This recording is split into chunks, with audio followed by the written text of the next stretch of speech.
11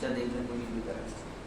اس لیے ایک ہے حدیث ہمارے سامنے آ گئی, قرآن کی آیت ہمارے سامنے آ گئی, تو اس میں ہمارا مطلب نہیں چلے گا, مطلب چلے گا صحابہ, حضرات صحابہ کرام نے ان روایتوں کو, ان آیتوں کو, اس پر کیسے عمل کیا, اور اللہ کے نبی کا اس وقت کا معمول اور عمل کیا رہا ہے, وہ سب چیزیں ہیں.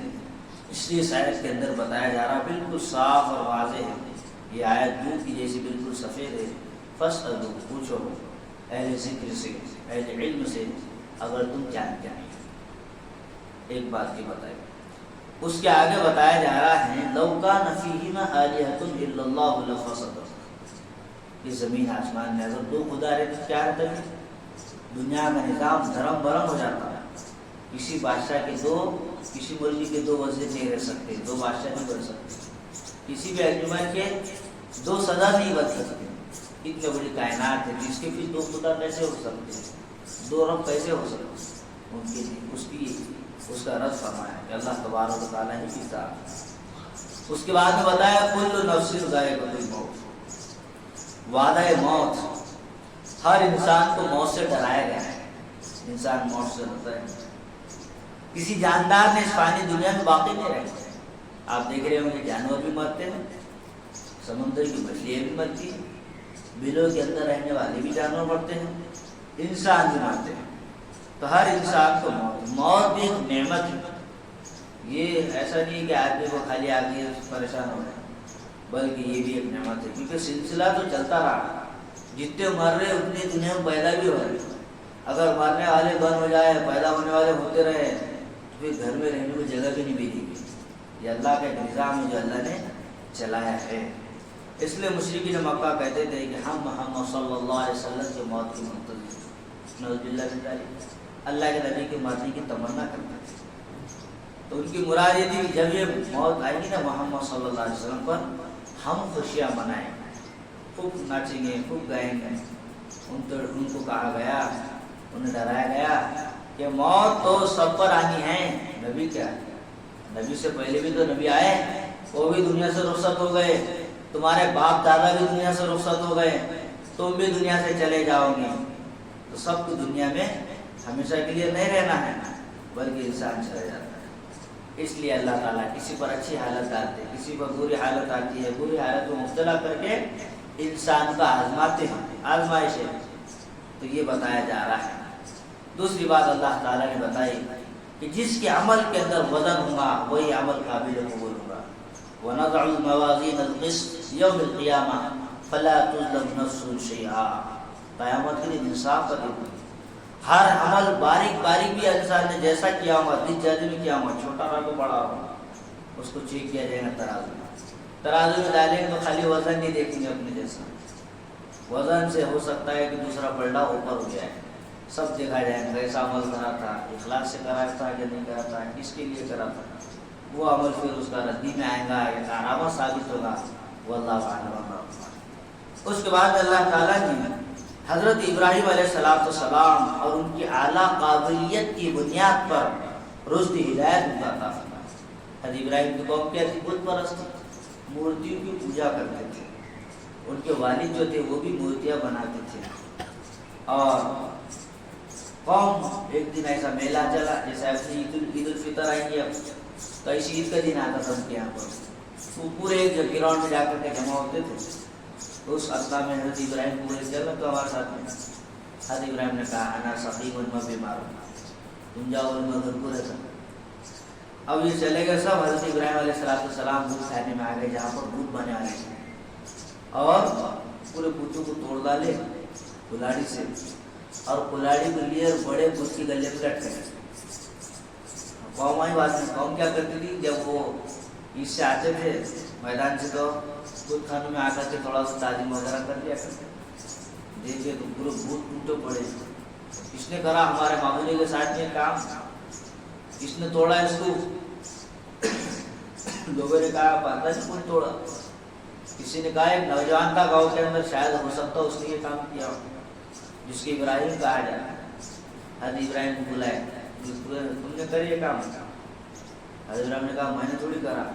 بل فعلہ کبیرہم ھذا, یہ بڑے کو پوچھو، بولے اس کے گلے میں ڈگری کوٹا گیا، اس نے توڑ کر رکھ دیا ہوا تھا سب کو معلوم تھا کہ یہ کچھ بھی نہیں کر سکتے، یہ کتنے ہم سے کمزور ہے مٹی کے بنائے والے کہ یہ کھا نہیں سکتے، پی نہیں سکتے، ان کے سامنے جو کھانا رہتا اس کو چبا لے کے بھاگتا ادھر سے ادھر، مکھیاں بڑھے تھے کھانے پر اس کو ہٹا نہیں سکتے، جانتے تھے کہ بڑا خود نہیں کرا، یہ نہیں کرا، جو بھی کرا، لیکن بول نہیں سک رہے، خاموش ہو گئے اور کہنے لگے ابراہیم دنیا ہمارے معبود کے ساتھ نہیں کیا ہوں میں کام۔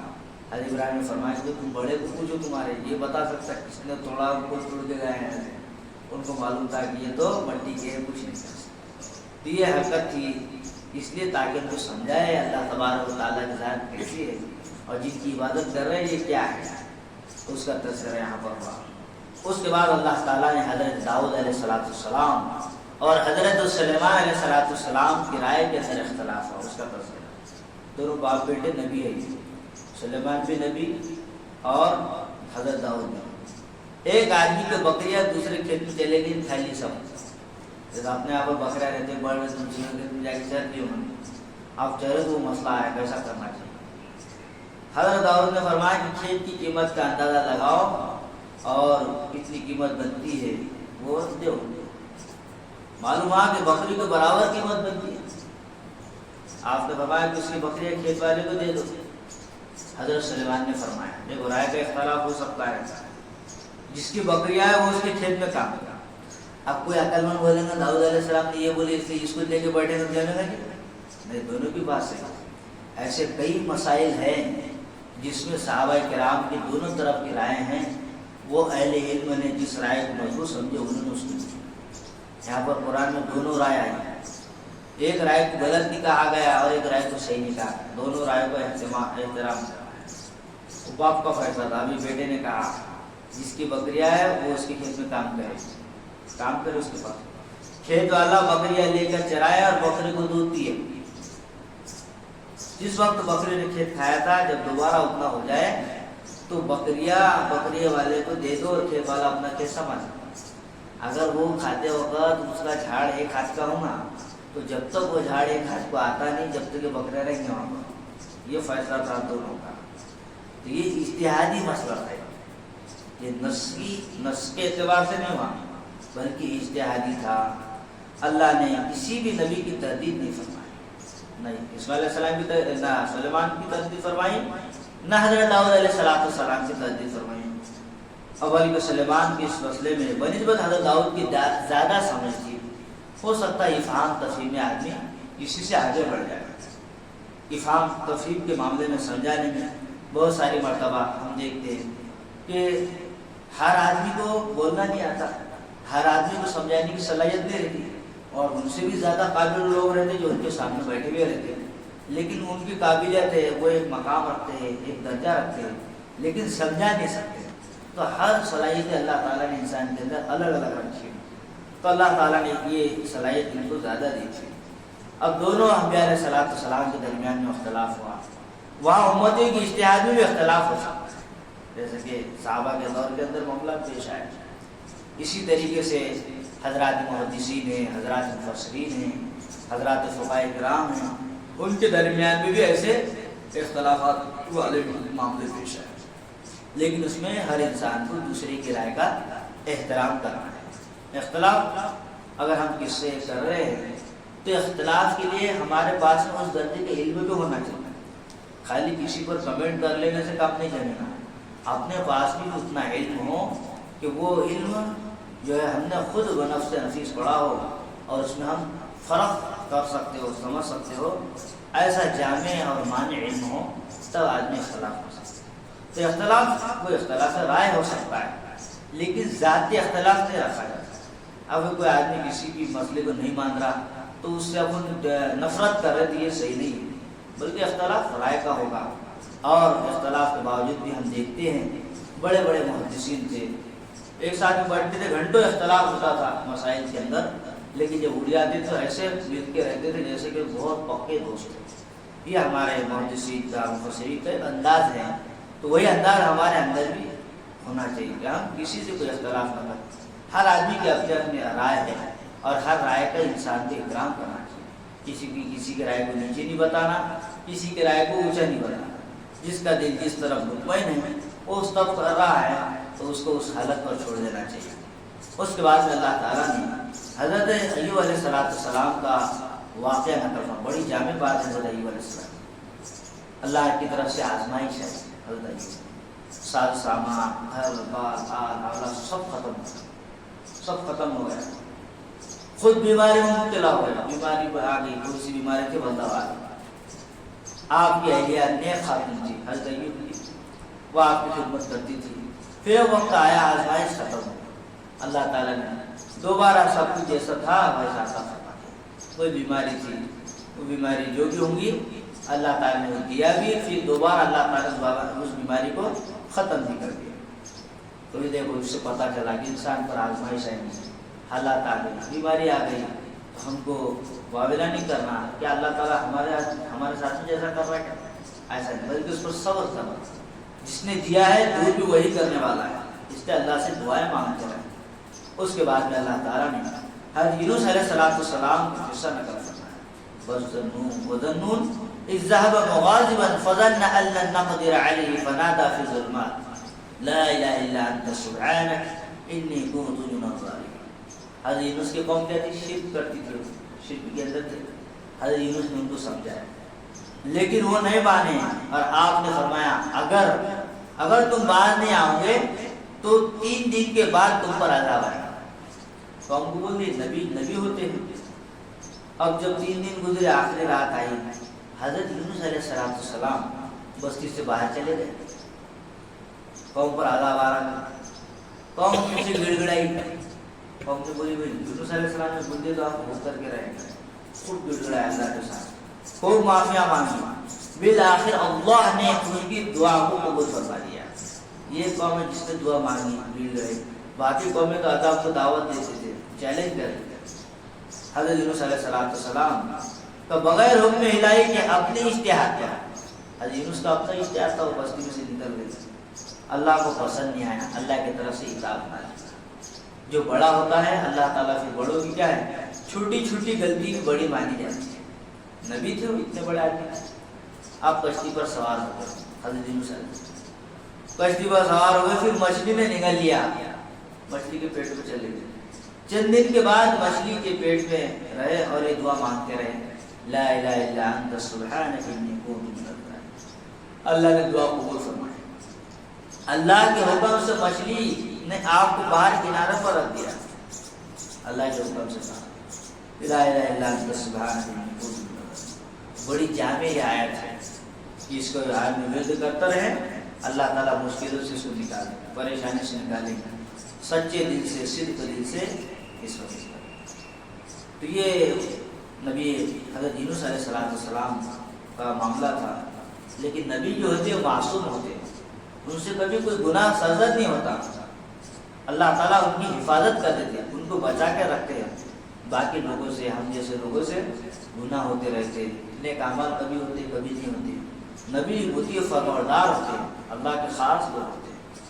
اس کے بعد میں اللہ تعالیٰ نے اللہ کے نبی کے بارے میں بتایا، وما ارسلناک الا رحمۃ للعالمین۔ اللہ کے نبی پورے عالمین کے لیے رحمت بنا کر کے آپ کو بھیجا، پورے عالم کے لیے آپ آئے، انسانوں کو، جناتوں کو، جمادات کو، سب کو اللہ تعالیٰ نے عزت عطا فرمائی، اللہ کے نبی صلی اللہ علیہ وسلم۔ اس کے بعد میں سورۃ الحج ہے، سورہ حج کے اندر بھی جو ہے حج کے اعمال اور بنیادی ارکان بیان کیے گئے۔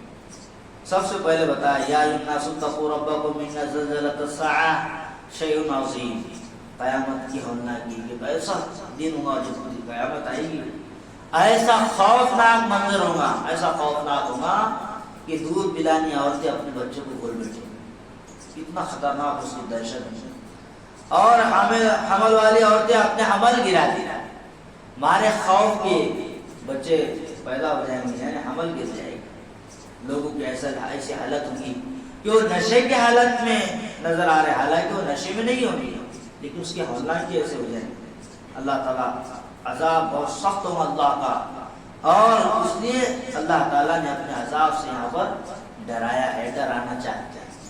اس کے بعد بعض بادل موت ہے، اس کے واقعات بھی پیچھے بھی گزر چکے ہیں، مرنے کے بعد میں دوبارہ اللہ زندہ کرے گا۔ اس کے بعد میں بتایا کہ دنیاوی فائدے کے لیے ایمان قبول کرنے کے بارے میں، جب اللہ کے نبی مدینہ آئے بعض لوگوں نے اسلام قبول کیا.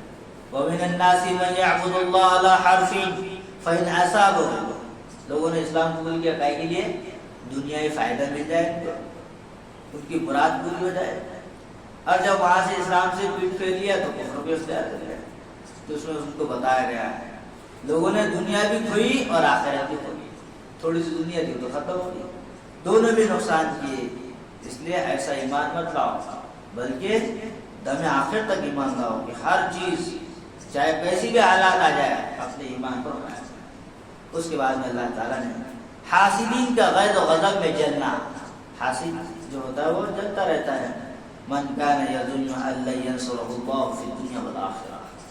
حسد بولے تو جلنا ہے, جلن پوری, تو وہ جلتے رہتا. اس کے بارے میں بتایا گیا ہے یہ جل جل کر کے پورا جل جاتا لیکن دوسرے والے کو نہیں جلتا. اس لیے حسد نہیں کرنا چاہیے انسان کو. کسی کو نعمتوں میں دیکھ رہے, کسی کو اونچے مقام پر دیکھ رہے, خوش ہونا, دعا کرنا اللہ تعالیٰ اس کو اور ترقی دے اور اس کی جیسی بالکل بھی ترقی ہے. تو یہ رشک کرو لیکن حسد مت کرو. حسد کرنے سے منع کیا گیا. اللہ کی تقدیر کے خلاف حسد بولے. اللہ نے دیا, کسی انسان نے نہیں دیا, تو اپن اللہ کے فیصلے پر یہ ہو جا رہے رد کر رہے گویا کہ ایسا ہو جائے گا. اس لیے اس سے اپنے آپ کو بچا. پھر کعبۃ اللہ کی کیسی تعمیر کی حضرت ابراہیم علیہ السلام نے, حضرت اسماعیل نے, اس کا تذکرہ ہوا. وہ واقعات بھی ہم سنتے چلے آ رہے ہیں. کیسے پتھر پر کھڑے ہوتے تھے, دیوار اٹھاتے تھے, پھر پتھر بھی اونچا ہوتے جاتا تھا, اس کو مقام ابراہیم ہوتے. حج کے افعال کی اس کے اندر بتایا کہ قربانی کا جانور ذبح کرنا ہے مخصوص متعین دن کے بعد 10, 11, 12 ذوالحجہ. تو یہ ایام النہار اور یہ جو 5 دن ایام حج کے بتائے گئے, 5 دن حج کے ہے. اس میں بڑے حجاج کرام عبادت کے اندر لگے رہتے ہیں. عرفات میں, مینا میں, مزدلفہ میں, اور پھر طواف زیارت ہے اور جو ہے مقامات ہے, دور شیطان کو جمرات پر کنکری مارنا ہے. یہ سب حج کے ارکان ہیں. تو اس میں قربانی بھی ہے. قربانی کا مقصد کیا ہوتا ہے؟ اللہ تعالیٰ کے پاس میں اپنا گوشت اپنا یہ نہیں پہنچتا بلکہ اللہ تعالیٰ کے پاس میں ہمارا تقویٰ پہنچتا. ہمارے دل میں کیا ہے وہ اللہ کے پاس میں پہنچتا. اس لیے بتایا قرآن کے اندر لَن يَنَالَ اللَّهَ لُحُومُهَا وَلَا دِمَاؤُهَا وَلَٰكِن يَنَالُهُ التَّقْوَىٰ مِنكُمْ. گوشت اور خون نہیں بلکہ تمہارے دلوں کا تقویٰ اللہ کے پاس میں پہنچتا ہے. پھر اس کے بعد میں بتایا کہ اس آیت کے سب سے پہلی مرتبہ جہاد کی اجازت ہے. نبی کریم صلی اللہ علیہ وسلم مکہ سے مدینہ آنے کے بعد میں جہاد اور قتال کے بارے میں حکم نازل ہوا. اس کا تذکرہ اس کے بعد میں بتایا کہ اسلامی ریاست کے اغراض و مقاصد کیا ہونا چاہیے. جب اسلامی ریاست قائم ہو رہی ہو تو اس میں الذین ان مکناہم فی الارض اقاموا الصلاۃ وآتوا الزکاۃ وامروا بالمعروف. اس کے بارے میں بتایا گیا ہے. نمبر 1 کہ سب سے پہلے نماز کی پابندی کروانا, نماز کا اہتمام, نظام زکوٰۃ کو قائم کرنا اور نیکی کے کاموں کا حکم کرنا, گناہوں سے روکنا. یہ 4 کام کرنا جب کوئی ایسی حکومت قائم ہوتی ہے. اس لیے جہاں پر بھی ہو وہاں پر یہ چیزیں کرنا پڑے. اس کے بعد اللہ کے نبی صلی اللہ علیہ وسلم کو تسلی دی گئی اور معبودان باطلہ کی مثال دی گئی. یہ جو چھوٹے پتھر کے بنائے ہوئے بتوں کی پوجا کرتے ہیں اپنے ہاتھوں سے, اگر یہ سارے معبود مل کر, یہ پتھروں میں جتنے معبود ہیں کتنی بھی کوٹی رہو, پورے پتھر کو ایک جگہ کر دیا جائے اور وہ پورے پتھروں کے معبود کو یہ کہہ دیا جائے کہ چوٹی بنا کر بتا دو, ذباب ولم یجتمعوا له, ذباب بولتے چوٹی, تو وہ یہ نہیں بنا سکا. ان کی ایسی مثال ہے جن کی تم عبادت کر رہے ہو. مکھی بھی نہیں بلکہ بنانا تو دور, وہ مکھی جو ان کے کھانے کے اوپر بیٹھ جاتی ہے اس کو ہٹانے کی بھی طاقت نہیں رکھتے. اتنے کمزور ہے جن کی تم عبادت کر رہے ہو. اس کے بعد بتایا گیا ہے اللہ تعالیٰ نے دین اسلام میں حرج نہیں رکھا ہے.